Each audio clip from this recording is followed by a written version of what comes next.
Turn up at 10 o'clock one night. Some friends dropped me off out of their car in front of the place. Suddenly I look up, and I'm in the middle of this no man's land. Up in front of the place, there's about 17 Hells Angels with plaster of Paris all over their cheekbones from last week's fracas, I guess.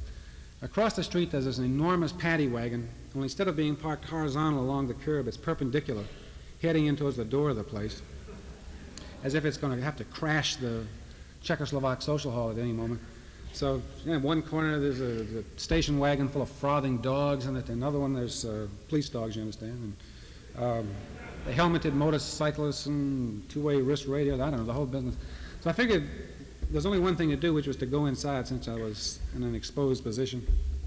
So I walk in, and as you walk into this dance, they put a stamp on there's the Hells Angel at the door, and he puts a stamp on the back of your hand, which is like that blue stamp they put on the back of your hand at the YMCA dance so that you can get back in after without paying twice, if you get the idea. Usually a star or a little circle or something.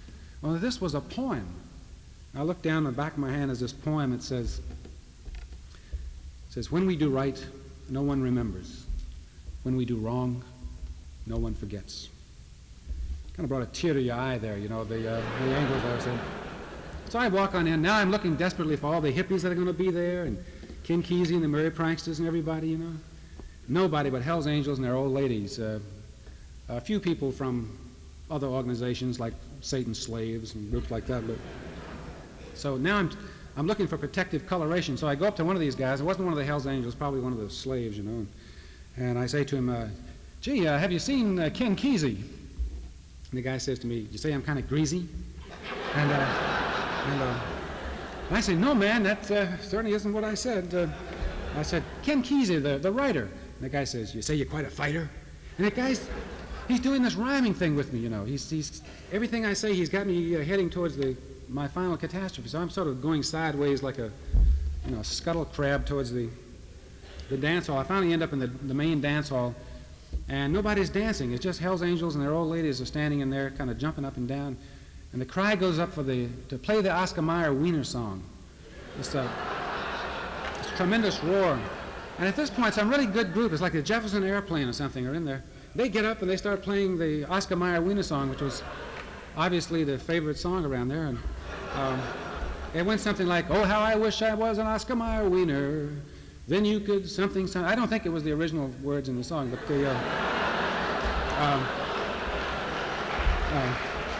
in any case, it was a very much liked tune. Over to one side, I noticed about this time there was a kissing booth, which was just like the kissing booth I'd seen at a number of lawn parties in the Shenandoah Valley, Virginia. This is a little rectangular window, and up above the window is a little sign that says "Kisses, $1." And then there in the window is the biggest, ugliest, hairiest Hell's Angel you've ever seen in your life, you know. Well, anyway, as you see, I did get out of that unscathed, but it's not the risk of any sort of physical damage that finally, I think, brings most people to grief in this whole thing. It's this one last thing I'd like to mention of guilt. There are so many people who get into this kind of nonfiction feeling that once they have set up a personal relationship with the people they are reporting on, that now they have a moral obligation and a responsibility to these people for the rest of their lives, certainly as they write. And they feel that in the act of writing, they have to be these people's protectors.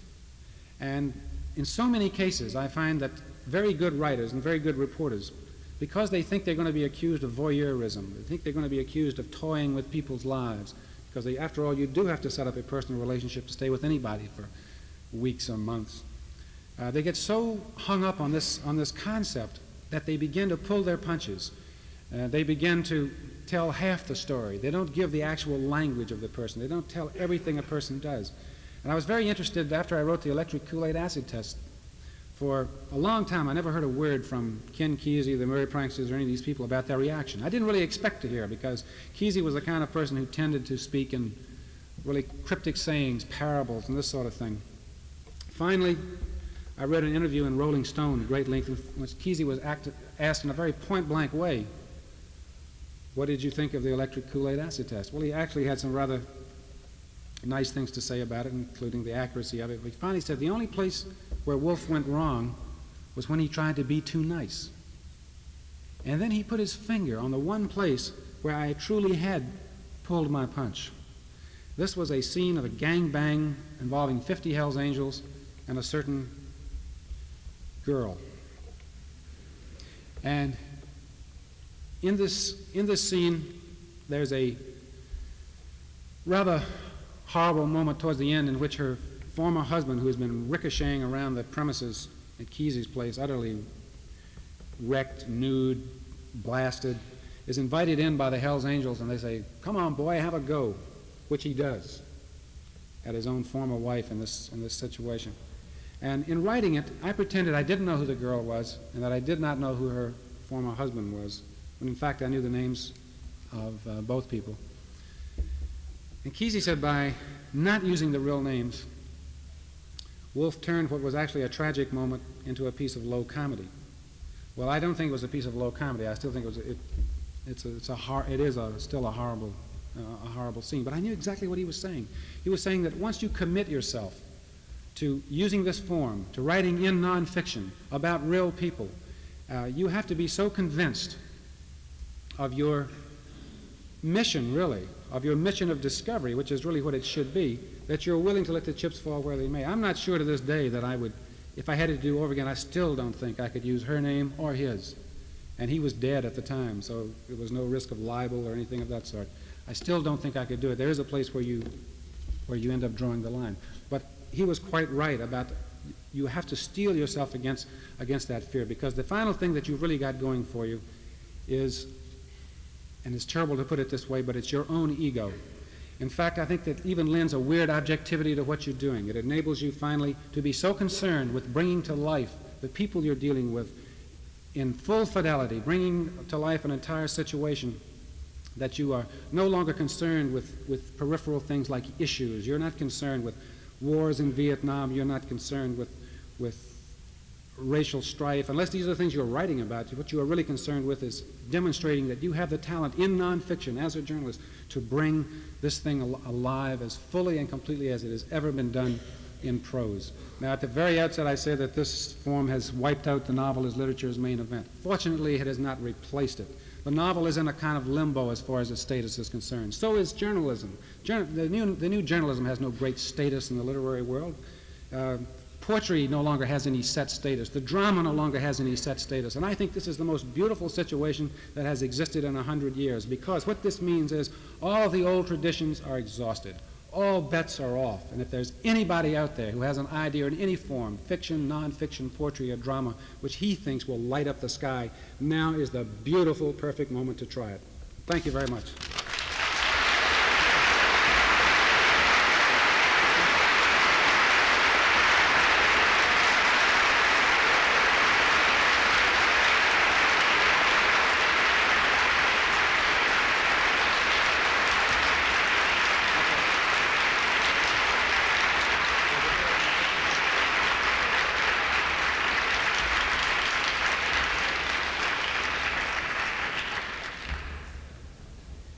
Thank you very much. If there are any questions, we'll entertain a few. Yes.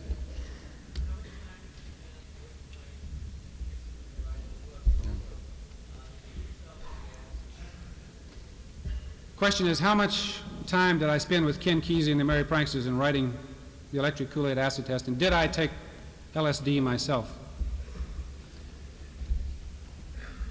I really came in on the adventures of Ken Kesey and the Pranksters toward the end of their escapades, when I really heard about it when Kesey was already a fugitive from the FBI and the Mexican federales down in the jungles of Mexico. And I originally was going to head off and try to find Kesey in the jungle. And he sneaked back into the United States, was arrested by the FBI. And I went out to San Francisco with the idea of just doing a story about a fugitive. There were all these television programs about fugitives and so on, Fugitive, Run for Your Life, and all the rest of it. I thought I'd do a story about a real-life fugitive. So I was waiting for Kesey to get out of jail on bail, and I ran into this strange group of people known as the Merry Pranksters, whom I really didn't know anything about. And they were living in an abandoned pie factory in the Skid Row section of San Francisco, so I moved in too. And I stayed with them for about 8 weeks at that point in the pie factory down in Santa Cruz, California, and sort of here and there. I took a few short bus trips with them. By this time, Kesey was out on bail.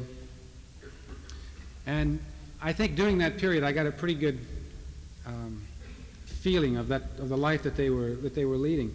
I was able to reconstruct a good 2 years of what they had done because they had accumulated this extraordinary compilation of tapes, movies, videotapes, diaries, only a strange kind of diary in which everyone had a diary, but you couldn't write in your own diary. Only other people could write in yours. So you got this uncanny glimpse of what other people were thinking of a certain person at a given moment. And in fact, they had so much material in what was rather humorously called the archives, which was just a promiscuous heap of tape and stuff on the floor of Kesey's brother's garage, that I could almost go back to a specific month, November 1965, and say, play that back for me. And they couldn't do it that specifically, but they could play back tapes from an important event in their careers and so on with pretty much fidelity. So I knew that I had an opportunity here to actually reconstruct entire years, complete with dialogue, very accurate dialogue from the tapes, from the diaries, and the rest of it. And that was a great inducement to writing the book. I don't think I'll ever have an opportunity to go back into the past that way. And I could even describe what people were wearing at events that took place 2 years before because it was on film, this sort of thing.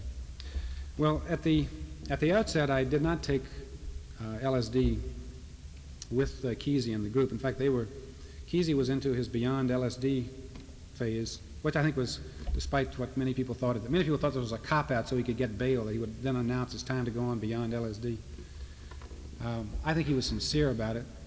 There wasn't a lot of dope being taken by the pranksters, although everybody else in Haight-Ashbury was a dope evangelist. They'd come out and, boy, have you tried any IT 25 yet? Oh, wow, it's out of sight and all this kind of thing. Finally, I had really begun writing the electric Kool-Aid acid test, and the book I knew it was going to be full of highs. And I decided that finally that a vital piece of reporting that I should do would be to take LSD. So I did, and I don't advise anyone to do it in the fashion that I did it. I did it as if, well, my favorite comparison, just as if I was tying myself to the railroad tracks to see how much power the train has. I mean, that's kind of the way I did it. You know, I did it in alien surroundings. I remember there was this marvelous nylon, nubbly tweed rug on the floor. And, well, for about the first 3 or 4 hours, I thought I was having one great long, prolonged heart attack. It was I think it's what is known in the trade as a body trip. Very unpleasant, I assure you. After I calmed down a little bit, I did get one important thing in terms of writing out of this, which was that an LSD experience was not a light show. I had really always felt that LSD was a glorified light show inside of your head, done without benefit of projectors and all the rest of it. And in fact, it seemed that the greater part of it was rather strange states that I call the presque vu phenomenon, the almost seen, in which you almost have closed the circle that explains the universe, like I thought that I had merged with this nubbly twist nylon rug, and that somehow the marvelous little, you know, in the afternoon and the sun shines on one of these rugs, there's a glint on the surface of it, of the nylon is shiny. And suddenly I said, isn't it marvelous that the American people, very common people, this is a real low-rent room I was in, can have this marvelous rug. And something that shines, and it's like jewelry. This rug is it's a piece of jewelry spread out, and I'm part of it. I felt like I was inside of it. And I had almost seen the thing that explained the entire people. And later on, the link that you've closed in your mind at the time is somehow invariably lost. But in writing after that, I no longer had the highs. There were many highs in the book, and probably too many. They become appalling after a while. I no longer made them terribly visual. They were more apt to have something to do with a strange state of intersubstantiation, intersubjectivity, whatever you might want to call it. And such as at the Trips Festival towards the end of the book when a fellow named Norman Hartwig went into a God state in which he felt he was God. He was actually going around with a handheld camera. He was supposed to take film for the pranksters of the Trips Festival. Only he didn't realize how long the cord was. And he had long since pulled the cord out of the wall and was just roaming through the thing. And he felt that the whole world was funneling in through the camera into his being. And he finally sees this great tower in the middle of the floor, a kind of a rector-set thing that was full of equipment for this acid test. And so he decides that since he is God, that he should climb up the tower and get to the very top. And he's just about reached the top, and he looks on the wall, and a sign is flashed on the wall saying, "Everyone who is God, please go up on stage." And he looks up, and then about 20 people are roaring up on stage, and that brought him down. And well, it was this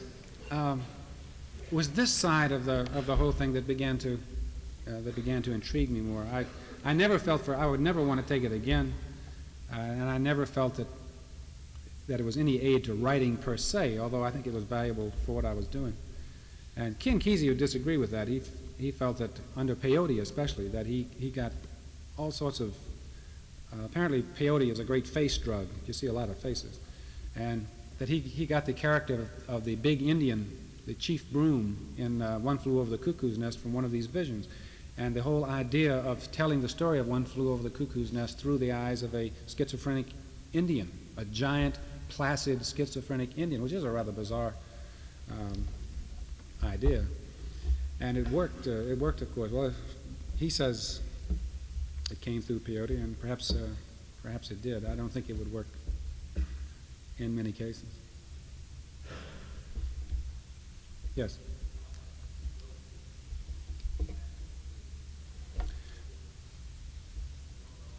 Yeah. Question is, how much dope did Kesey and his group actually do? At the beginning, when they were living out in La Honda, out in the redwood forest, they seemed to take it every Sunday, LSD every Sunday, which is pretty often, really. Plus all sorts of other stuff, because at that point it was like the euphoric, wild phase of what they were doing. I know that Kesey tried every conceivable sort of drug, first of all through the courtesy of the U.S. government in the experiment at Menlo Park. I don't think he took nearly as much as, say, Timothy Leary or Alpert and some of those people took. And the pranksters as a group, I think, gradually took less and less until, as I say, when they came back from Mexico, they were really taking very little.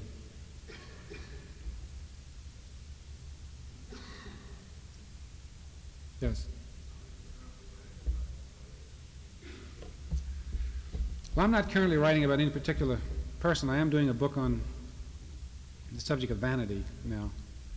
In San Francisco, Dallas, and New York are the chief locales. Although you seem to be able to find it almost anywhere.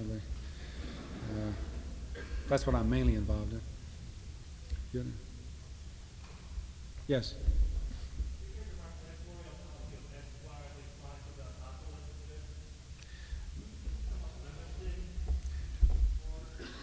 The question is, don't I think that the editorial policy of Esquire is summed up in the phrase, "smiling through the apocalypse," is somewhat limited?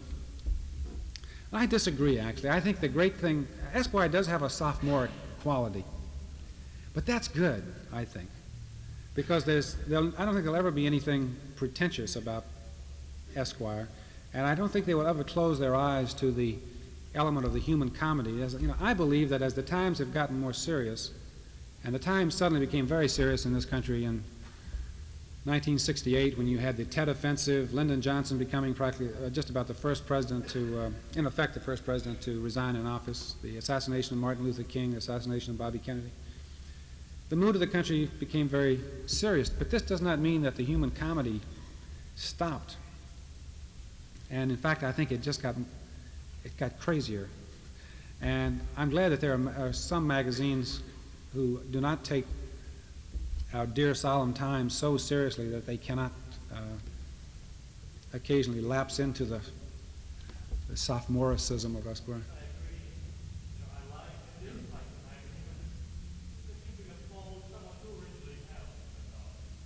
Or do you mean you think that they have stuck to a particular pose through thick and thin and won't drop it? Yeah. Well, they have stuck to an attitude, but I think it's a fairly open attitude. Yes.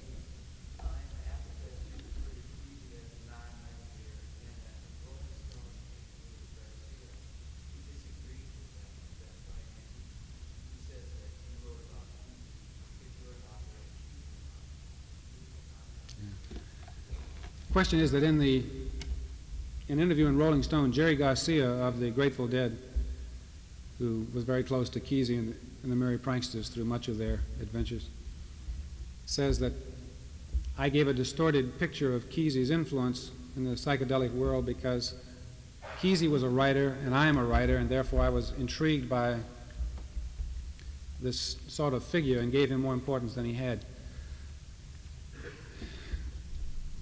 Well, all I can do is to tell you that I disagree with that, because I know that in the case of the Merry Pranksters themselves, when Kesey was not there, the group began to fall apart. He was very much the person who gave the pranksters what was their unique quality, and which was the unique quality of the California psychedelic movement, which is a kind of activism.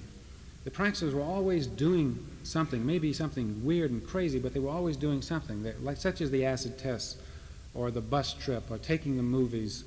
And they were crazy about gadgets, as most communes weren't. They loved all of the excesses of American life. They saw a great fantasy element in the excessive side of American gadgetry. So they would just try to rev this up to exploit the fantasy element in it, such as Kesey spending an afternoon, as I once saw him, trying to put a vroom machine, one of these things a child puts on a bicycle to make it sound like a motorcycle, onto an electric guitar. But this was always, I mean, even if it didn't work, which this very definitely didn't, the idea was to keep doing things. That's why it was out of Kesey's group that the day-glow color, the use of rock and roll and light shows combined, much of the language that is just taken for granted, like the word trip itself. And the whole idea of the type of commune that started in California came out of Kesey and the Pranksters, and I don't think it would have happened without Kesey, because he was always the kind of...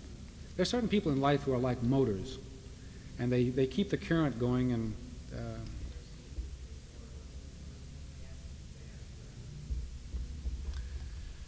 as you say, Garcia said that Babs and Neil Cassidy were really the motors, the engines for this sort of thing.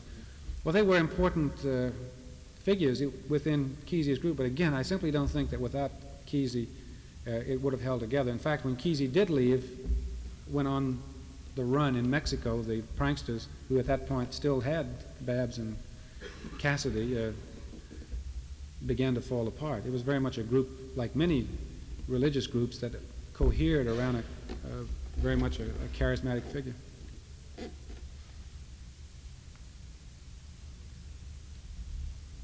Yes.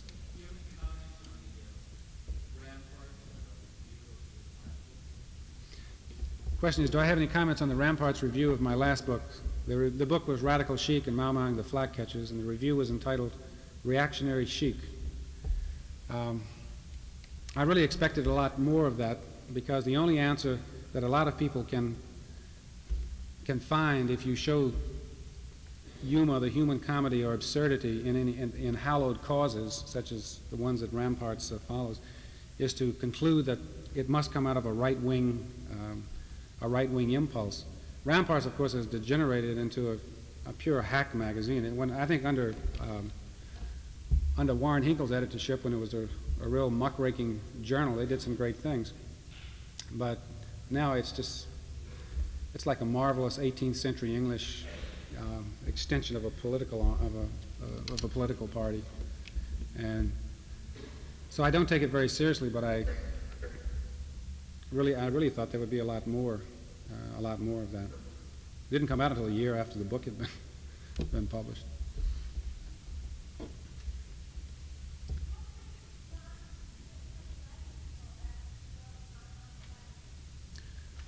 What response did I get from black people after writing Mau Mauing the Flatcatchers?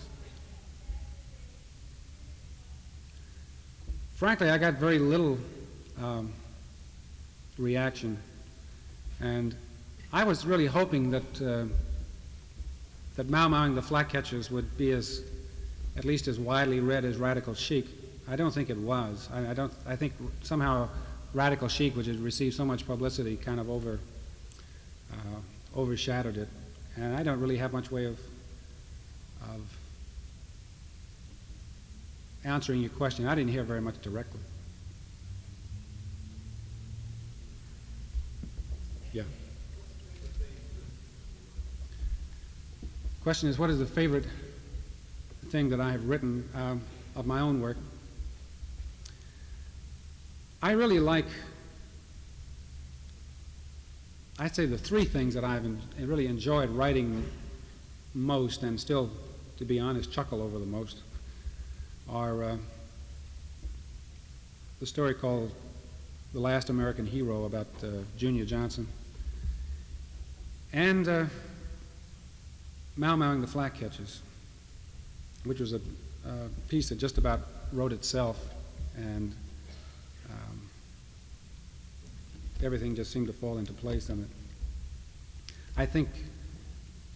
I guess in the long run, I'm kind of proudest of the electric Kool-Aid acid test, but just as something I like to look back and reread without admitting to anybody that I do this would be those three pieces. Well, listen, thank you very much. I've enjoyed it.